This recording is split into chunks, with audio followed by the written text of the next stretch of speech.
집중할 것 같아요. 너무 감사합니다. 따라 하겠습니다. 교회는 하나님의 기업. 여러분이 제가 이 에베소서의 그 배경을 지지난주에 처음 시작할 때 말씀을 드렸잖아요. 바울이 에베소서를 정말로 에베소 지역을 가고 싶었어요. 터키 지역을. 왜냐하니까 2차 전도 여행 때 정말로 에베소를 가려고.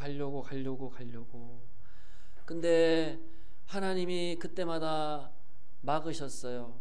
에베소 가지 말고 저기 유럽으로 가라. 그래가지고 바울이 마게도냐로 해가지고 베레아로 해가지고 고린도에 왔거든요. 그래서 그 2차 전도 여행 때 고린도에서 브리스길라와 아굴라를 만난 거예요. 여러분, 그 브리스길라와 아굴라 로마서 16장에 보세요. 그들은 나를 위하여 자기 목숨도 내어놓았다. 바울이요, 교회를 그냥 세운 게 아닙니다. 동역자가 있는 거예요. 참, 바울이 보세요. 바울이 능력이 이제 우리가 대단하다 하지만 바울이 할 수 있는 게 뭐예요? 설교입니다. 기도. 그죠?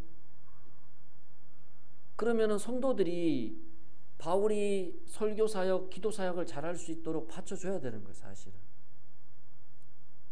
그러니까 바울이 어떻게 해서 이게 가능했느냐, 이 당시에 교회를 이렇게 세우고 그가 가는 곳곳마다 복음을 정말로 잘 전할 수 있었느냐. 그 브리스길라 아굴라가 있었어요, 에베소 교회 사역할 때. 근데 에베소 읽어보면 브리스길라 아굴라 말 안 나오잖아요. 무슨 얘기를 하냐 하니까, 성경에는 우리가 잘 아는 아브라함도 우리가 오전에 나눴지만 이삭, 바울, 베드로 이런 사람만 우리가 알지, 진짜 헌신하고 수고한 성도들의 이름은 없어요. 성경에 아예 나오지도 않아요. 한번 나올까 말까. 그런 무명에 보이지 않는 헌신과 수고가 있어야 교회가 세워진다고요. 교회가 그냥 세워지겠습니까? 진짜 목숨을 거는 동역자가 있어야 교회가 세워지는 거예요. 바울이 왜 이렇게 에베소 교회에 대한 이런 사랑이 있는 줄 아세요? 우리가 이 배경을 제가 여러분 말씀드리잖아요. 바울에게 있어서 가장 기억에 남는 교회가 어딜까요? 가장 오래 사역했던 교회가 에베소입니다. 에베소에서 3년 있었어요. 다른 지역은 6개월, 3개월, 1년. 너무 핍박이 많으니까. 에베소는요, 아뎀이라고 하는 여자 가슴이 이렇게 많이 달려있는, 예전에는 다산이 복이었잖아요. 그러니까 사람들이 다산을 많이 주는 신을 만들어낸 거예요. 가슴 많은 신. 되게 망측해요. 가슴이 9개 달렸어, 신이. 어휴, 거기다가 막 우상에게 절을 하고 자녀 주십시오 이랬단 말입니다. 에베소 사람들이. 그런 지역에서 바울이 복음을 전했으니까 얼마나 복음 사역이 힘들었겠냐고요. 얼마나 힘들었겠냐고요. 근데 바울이 그렇게 에베소 사역을 열심히 했지만 보세요.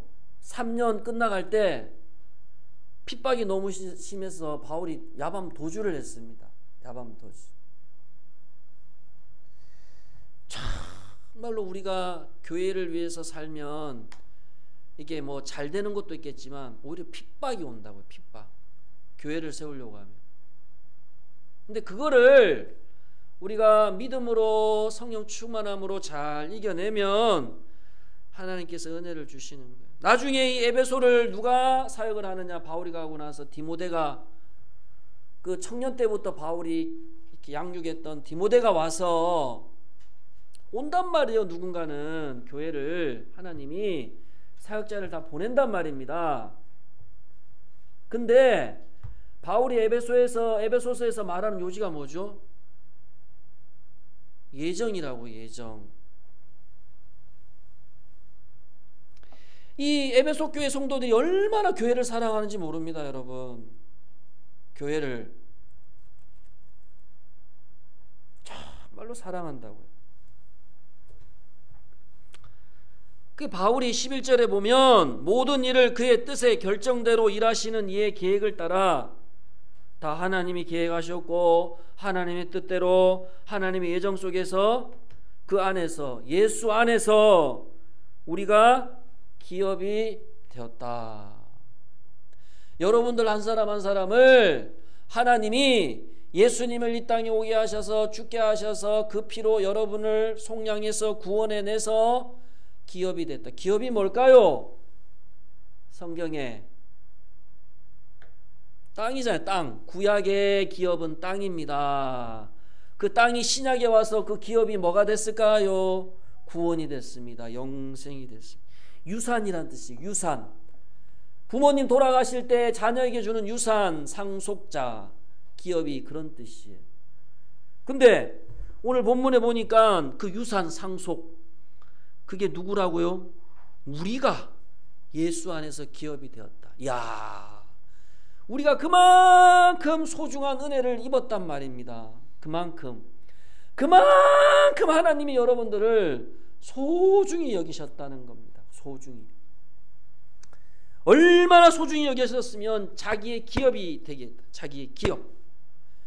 천에 하나 만에 하나 죄 가운데 빠져서 다 죽을 여러분들을 하나님이 선택해서 부르셔서 예수 믿게 해서 죄짓지 않게 하고 거룩하게 하고 말씀 순종하게 해서 여기까지 오게 한 게 그게 하나님의 기업이 되게 했다는 겁니다.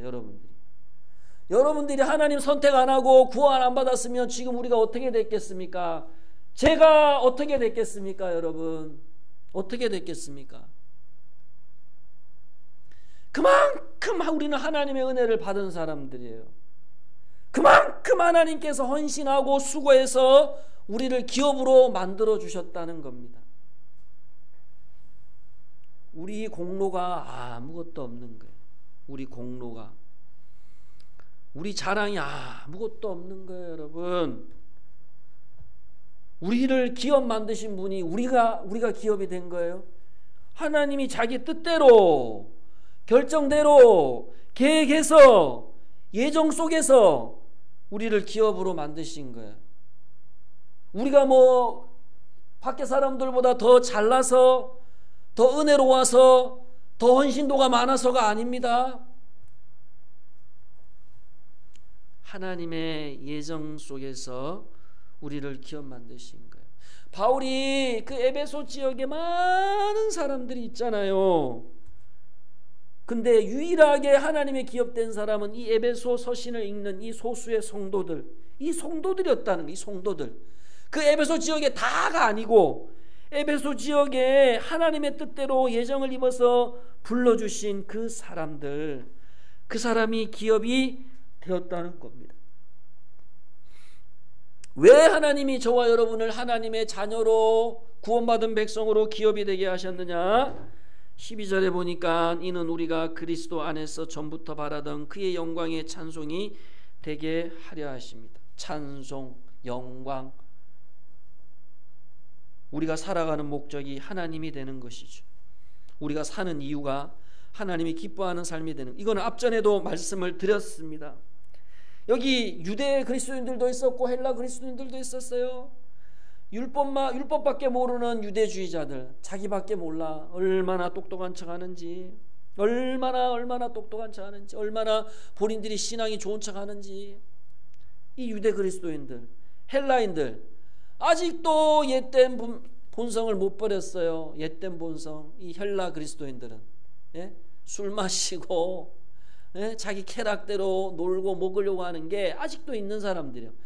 이런 사람들을 하나님이 교회로 부르셔가지고 기업되게 하셔서 어떻게 했다고요? 하나님 영광을 위해서 살아가도록 하게 하셨다는 겁니다.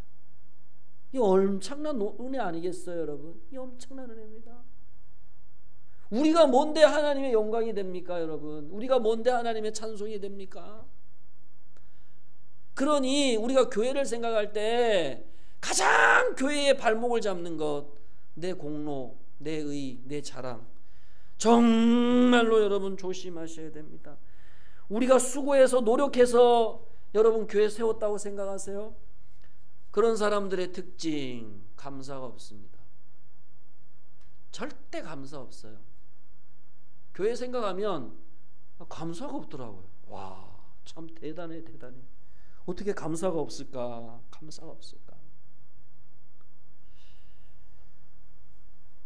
자기 공로가 있는 사람은요, 감사를 모릅니다. 감사 절대 안 합니다.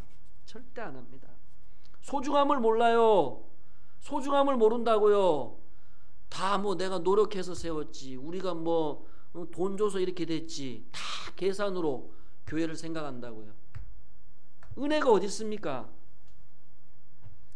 근본적인 하나님의 기업과 하나님의 예정, 이 뜻을 알지 못하면 인간적으로 교회를 세우게 되는 거예요. 교회를 섬기게 되는 겁니다.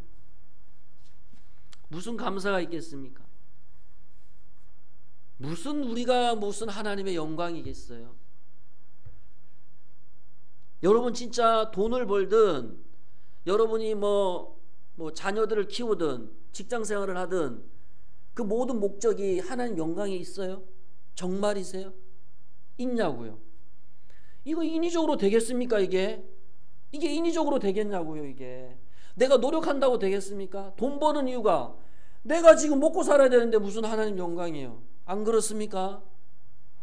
이거는 하나님이 정말로 그 사람에게 은혜를 주지 않으면 깨닫지를 못합니다. 절대 깨닫지를 못합니다.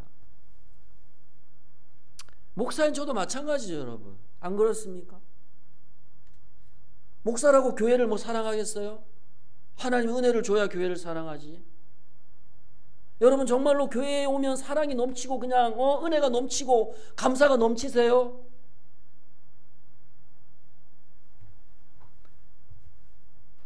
바울이 에베소 지역 왜 갔습니까, 여러분? 바울이 이 완전 세속화된 이 도시에 바울이 뭐하러 갑니까?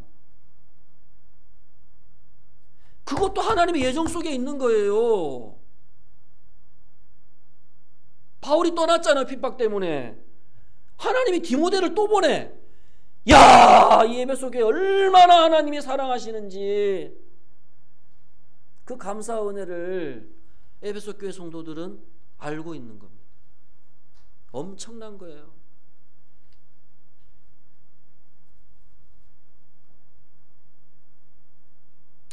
13절에 보면 그 안에서 너희도 진리의 말씀 곧 너희의 구원의 복음을 듣고 그 안에서 또한 믿어 약속의 성령인 주님을 받았다.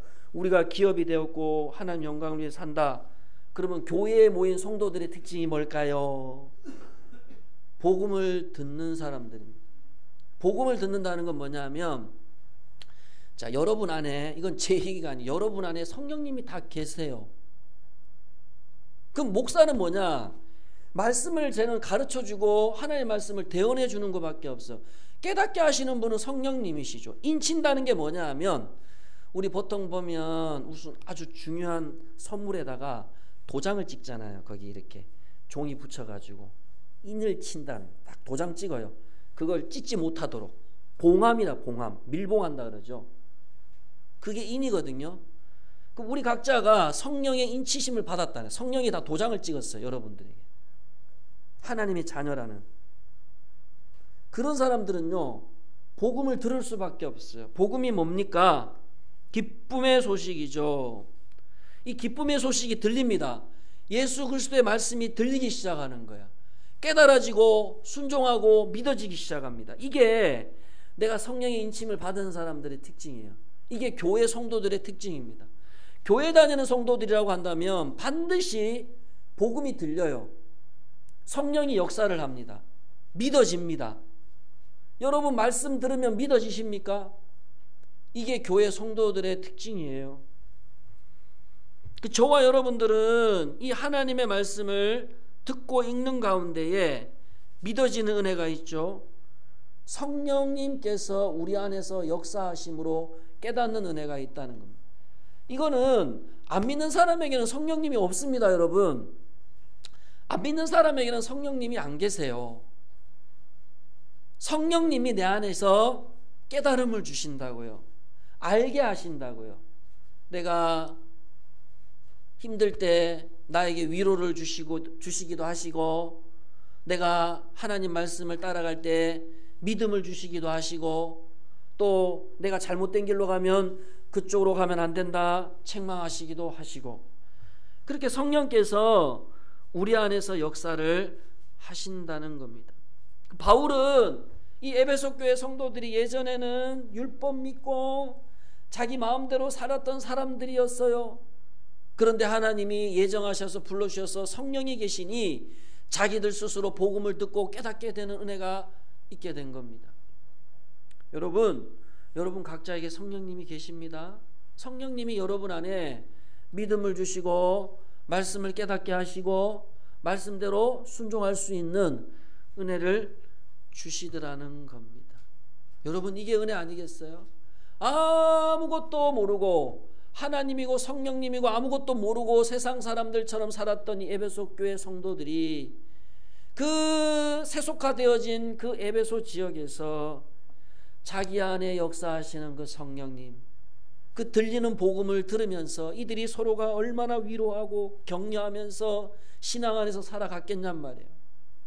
치열합니다. 여러분 보세요.